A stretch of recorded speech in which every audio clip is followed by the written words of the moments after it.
Okay, we're gonna go through the outer wing tank for the H5, so the Hummel H5. So what I did is I set up the outer wing spar. This would be the left wing, and I left the skins off so we can see how the tank goes in. So if we look at the ribs, if we start with the root rib on the outer wing, this is rib number 1, 2, 3, 4, 5, 6 ribs. Okay, so there's the tank. A couple things to notice. Rib number 2, there's these little flanges right here. Rib number 2, the flanges go towards the airplane. Okay, so what we're going to do eventually, you're going to reach up through the access hole in the end of the wing here, and you're going to take a hose clamp, and this hose clamp is going to lock this tank onto those tabs. So that's going to hold this into the tank. Okay?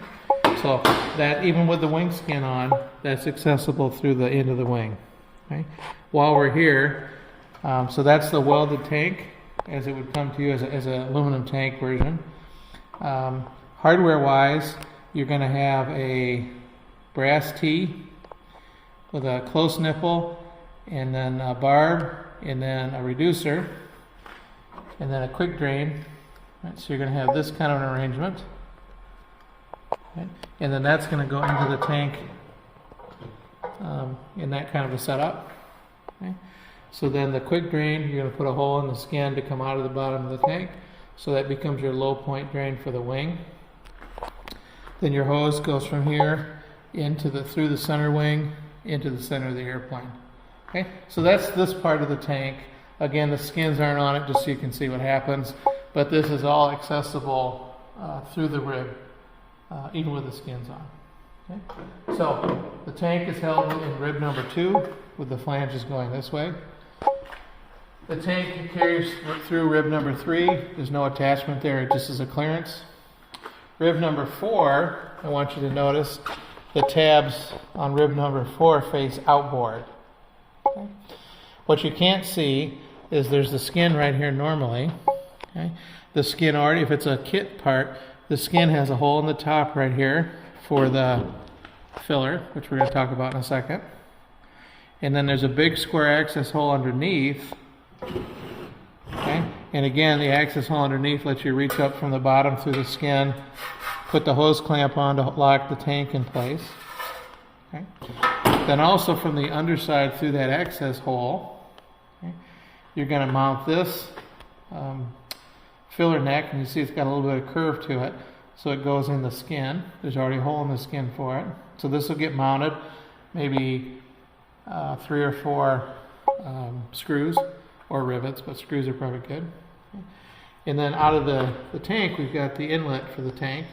So what we're going to use is we're going to use some hose that's provided. So a piece of hose will go over the tank, and then you're going to have a 90-degree elbow. Then another piece of hose, another piece of hose. This is all really tight fitting, so I don't want to shove it on there too much. But another piece of hose, okay, and the other piece of hose then connects to this top one. Okay, so that's your fill into the tank. Okay. The one last piece about the fill here, okay, is it'd be a really good idea where this comes out of the tank to drill and put up a barb for a small hose and run that hose up, and then put a hole in the skin to come down for a vent. Okay. So again, you're going to have tank.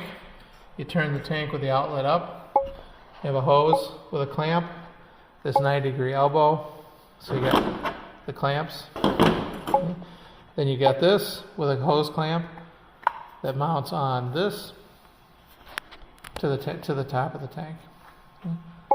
And again, the skins would normally be on here. I left them off. I just thought it might be easier for viewing. So you have the nose skin has a hole here already from the factory, and there's a big square hole in the bottom that comes with a doubler and an access cover, so you can reach everything after it's skinned. You can put the tank in after the wing is done. You don't have to do it now. You can, but it's just as easy to do it afterwards.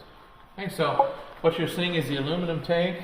again, rib number 2, these flanges get bent towards the root, and rib number 4, they get bent outward so you can get the hose clamp on them. Okay? This is the aluminum tank. We also have a plastic tank if you want to do that. If you're building the tanks yourself, I think a plastic tank's a little bit easier. You just glue it together like you would PVC, so it's easier for a home builder to do without having to weld.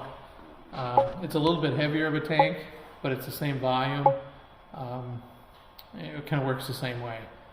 Okay, so we're going to have a drawing set coming out shortly to add to the plan set and the manual for this, but for now I wanted to create a video so you can see how the tanks go in. And the left tank is what you're looking at. Right tank is exactly the opposite. Both tanks, the hose feeds in through the center, into the center of the airplane, and then you can have a shut-off valve inside with a pump to pump up to the header tank. Okay, so that stuff is part of the center wing fuselage tank. Okay, so that's the outer wing for the H5. The Ultra Cruiser, of course, does not have wing tanks, so this only applies to the H5.